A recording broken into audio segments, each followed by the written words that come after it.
What allows you to make a higher wage? Well, part of it is competition for workers. If you're going to find another employer that can pay you more, you'll be able to jump ship or maybe convince your current employer to pay you more.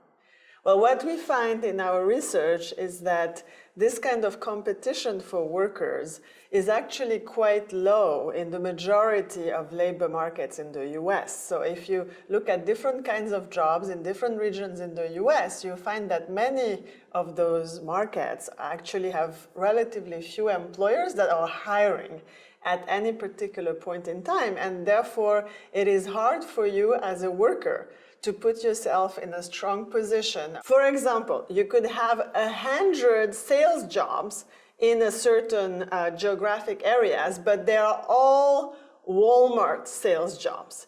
And so in that sense, in that hypothetical example, if Walmart is the only game in town, this market is highly concentrated. We call it a monopsony. There would just be Walmart in this example, even though there are many jobs, but they are all by Walmart. So this measure of concentration speaks to labor market competition, the competition for workers, and the point being that in general, there isn't that much competition for workers.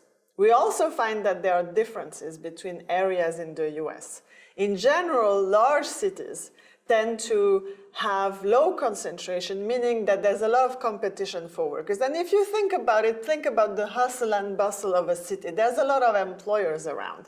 Whereas in smaller cities, more rural areas, it is more likely that you're going to have low competition for workers, a high concentration, so that workers don't have many options. This idea that labor market concentration and competition for workers matters implies that a lot of workers are going to be paid less than they're worth, less than they contribute to the firm. Why is that? Again, because the pay is not just a function of how much you contribute to the firm, but essentially your bargaining power. What are other options that you can get? If you don't have a lot of options, even though maybe you're contributing a lot to your employer, the employer can pay you less, because what are you going to do? Where are you going to go?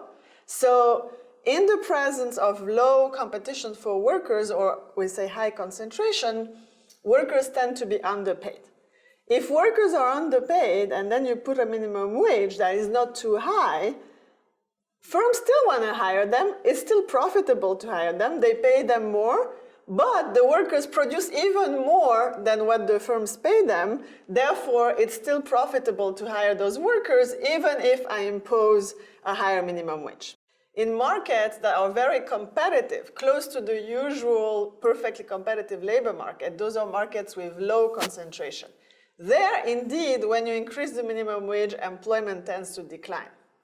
But in markets that are highly concentrated, where the competition for workers is quite low. Remember, these are the markets where workers would tend to be underpaid. In those markets, you increase the minimum wage and actually employment increases. And so in that case, it is possible to increase the minimum wage and not have an employment loss. In fact, you could even increase employment. So overall, with some markets experiencing some employment decline, some experiencing some employment increase, the overall effect nets out to about zero. And that can explain potentially the somewhat mysterious result, at least if you're an economist, that minimum wages oftentimes don't have much of an impact on employment.